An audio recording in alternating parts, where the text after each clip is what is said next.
7 सितंबर रात्रि से 8 सितंबर प्रातःकाल तक चंद्र ग्रहण लग रहा है, जो कि भारत में पूर्ण मान्य पूर्ण दृश्यमान होगा। तिथि रहेगी 7 सितंबर और 8 सितंबर।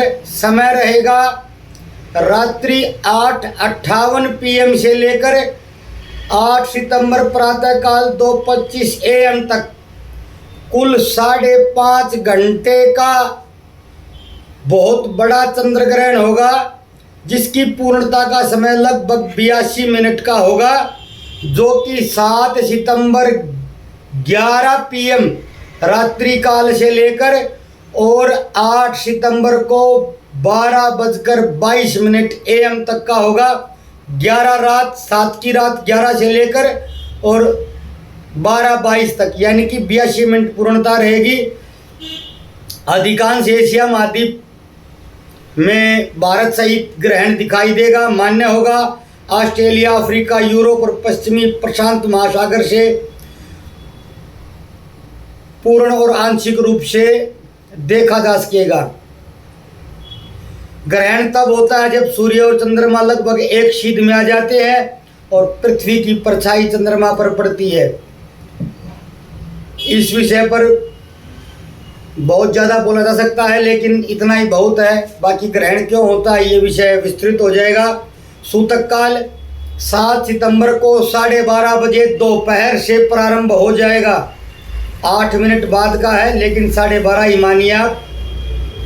12:30 बजे सूतक काल होगा और सुबह जैसे ही खत्म होगा ग्रहण काल, सूतक काल भी खत्म हो जाएगा। अब चलते विषय की ओर। किस किस राशि को क्या प्रभाव होगा, प्रथम इस विषय को मैं आपके सामने लेकर आऊंगा। मेष राशि, मानसिक अस्थिरता में वृद्धि और क्रोध में वृद्धि हो सकती है। कार्य क्षेत्र में असमंजस की स्थिति और सहकर्मियों से टकराव की संभावना। हनुमान जी की आराधना करें। तांबे का दान भी आप कर सकते हैं। वृषभ राशि, आर्थिक हानि अथवा निवेश में रुकावट। स्वास्थ्य के मामले में विशेष ध्यान रखें। पेट से जुड़ी समस्या हो सकती है। माँ भगवती की आराधना करें। दुर्गा सप्तशती का पाठ करें। मीठे का दान कर सकते हैं। मिथुन राशि, दाम्पत्य जीवन में मतभेद, व्यावसायिक निर्णयों में सावधानी आवश्यक। गणेश अथर्वशीर्ष का पाठ कर सकते हैं। गणेश जी को दुर्वा अर्पित कर सकते हैं। कर्क राशि, मानसिक तनाव, नींद की समस्या में वृद्धि होगी। परिवार में किसी बुजुर्ग के स्वास्थ्य पर चिंता के बादल मंडरा सकते हैं। भगवान शिव की आराधना करें। भगवान शिव का अभिषेक कर सकते हैं। सिंह राशि, सामाजिक प्रतिष्ठा में कमी या आलोचना का भय होगा। प्रेम संबंधों में अस्थिरता आ सकती है। सूर्य देवता की आराधना करें। सूर्य को अर्घ्य दें। गेहूं गौ माता को खिलाएं या किसी को दान कर दें। कन्या राशि, यात्रा में अवरोध की संभावना और आर्थिक खर्च में वृद्धि। माता पिता के स्वास्थ्य पर ध्यान देने की आवश्यकता। विष्णु सहस्त्र नाम का पाठ करें। श्रीमन नारायण की आराधना करें। हरा वस्त्र दान कर सकते हैं। तुला राशि, दाम्पत्य जीवन में संतोष और विवाद की संभावना। व्यवसायिक समझौतों में बाधा की संभावना। माँ दुर्गा, माँ भगवती की आराधना करें। किसी सुहागिन को सुहाग सामग्री का दान कर सकते हैं।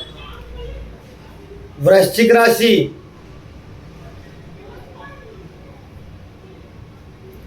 नौकरी में अस्थिरता और उच्च अधिकारियों से तनाव की स्थिति बन सकती है। स्वास्थ्य की दृष्टि से रक्तचाप या आंखों की समस्या में वृद्धि हो सकती है। महामृत्युंजय मंत्र का जप करें।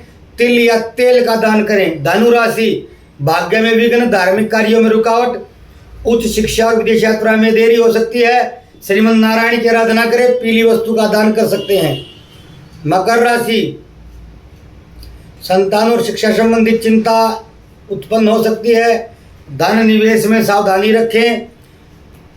भगवान शिव की आराधना करें। काले तिल का दान करें। कुंभ राशि, ग्रहण आपकी राशि कुंभ राशि में लग रहा है। जीवन के हर क्षेत्र में गहन प्रभाव की संभावना है। मानसिक असंतुलन में वृद्धि, मानसिक असंतुलन हो सकता है। स्वास्थ्य और सामाजिक संबंधों में चुनौती खड़ी हो सकती है। भगवान शिव का रुद्राभिषेक करें। जल से भरा एक मटका दान कर दें। मीन राशि, खर्च में वृद्धि और मानसिक द्वंद्व उत्पन्न हो सकता है। विदेश संबंधी कार्य यदि कर से तो रुकावट की संभावना है। भगवान विष्णु की आराधना करें, विष्णु सहस्त्र नाम का जप करें, भगवान विष्णु को पीले पुष्प अर्पित करें। सबसे अधिक प्रभावित जो राशियां रहेंगी वृषभ राशि, मिथुन राशि, सिंह, तुला और कुंभ राशि। सामान्य सावधानी, ग्रहण के दौरान भोजन जल ग्रहण न करना, मंत्र जप और ध्यान करना तथा ग्रहण के उपरांत स्नान दान इत्यादि करना। अब हम विस्तृत विषय की ओर चलते हैं। पितृपक्ष और ग्रहण दोनों एक साथ। महाभारत अनुशासन पर्व और गरुड़ पुराण में उल्लेख है कि पितृपक्ष में किए गए कर्म, श्राद्ध और तर्पण और दान अनेक गुना फल देते हैं। शास्त्रों में कहा गया है कि जब ग्रहण पितृपक्ष में घटे तब उसका प्रभाव अत्यधिक गहन और संवेदनशील माना जाता है। वहीं ग्रहण काल में किए गए मंत्र जप और दान भी अनंत गुना फलदायक माने जाते हैं। जब दोनों का संयोग एक साथ एक काल में होता है तब इसे आत्मिक शांति, कर्म क्षालन और पितृ तृप्ति के लिए सर्वोत्तम अवसर माना जाता है। ग्रहण का पितरों पर प्रभाव, चंद्रमा मन और पितरों के कारक माने गए हैं। ग्रहण के समय चंद्रमा पर राहु की छाया पड़ती है, यह समय पितृदोष, कुल कर्म और पूर्वजों की असंतुष्टि को भी इंगित करता है, संकेत करता है।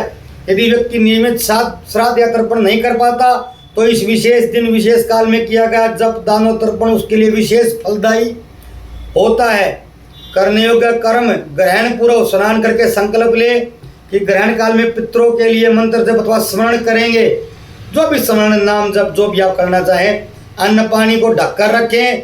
ग्रहण आरंभ से ही भोजन वर्जित करें। सूतक काल से वर्जित होता है। मैं सूतक काल के बाद जल भी ग्रहण नहीं करता हूँ। ग्रहण काल में आप ओम पितृदेवताभ्यो नमः बीज मंत्र का जाप कर सकते हैं। श्रीमद् भगवद गीता, गरुड़ पुराण, विष्णु सहस्त्र नाम या किसी भी धार्मिक ग्रंथ का पाठ या जाप, किसी भी मंत्र का, गुरु मंत्र का, जिसका भी जाप करना चाहे कर सकते हैं। मानसिक रूप से पितरों का स्मरण कर सकते हैं और तर्पण की भावना कर सकते हैं। ग्रहण समाप्ति के पश्चात स्नान करें, शुद्ध वस्त्र धारण करें, पितरों के नाम से जल अर्पित करें और भोजन तर्पण श्राद्ध करें। दान दे, अन्न, वस्त्र, तिल, गो, दक्षिणा या आपकी श्रद्धा और सामर्थ्य अनुसार। निषिद्ध कार्य, ग्रहण काल में सोना, मैथुन, कटुवाणी, झूठ बोलना वर्जित माना जाता है। गर्भवती स्त्रियों को विशेष सावधानी रखनी चाहिए। तेज वस्त्र काटना, नुकीली चीजों का उपयोग करना टाला जा सकता है। यदि कुछ भी न करना चाहे तो उस समय पर सोते ही रहें, बस और क्या कर सकते हैं। बाकी मैं बता ही रहा हूँ, ग्रहण काल को कर्म फल के शीघ्र उदय का समय कहा गया है। जो साधक इस समय पर ध्यान या मंत्र जप करते हैं उनके संकल्प प्रबल होते हैं। पितृपक्ष में ग्रहण आना यह इंगित करता है कि पूर्वजों और वर्तमान पीढ़ी के बीच कर्म बंधन अधिक सक्रिय हैं। इन्हें स्मरण और तर्पण से संतुष्ट करना नितांत आवश्यक है। 7-8 सितंबर 2025 का यह पूर्ण चंद्र ग्रहण पितृपक्ष में होने के कारण पितृ तर्पण, श्राद्ध, दान और जप के लिए अत्यधिक शुभ अवसर है। ग्रहण काल को व्यर्थ न गवाकर यदि श्रद्धा विधि से कर्म किए जाए तो पितृ प्रसन्न होते हैं और परिवार पर उनके आशीर्वाद की वर्षा होती है।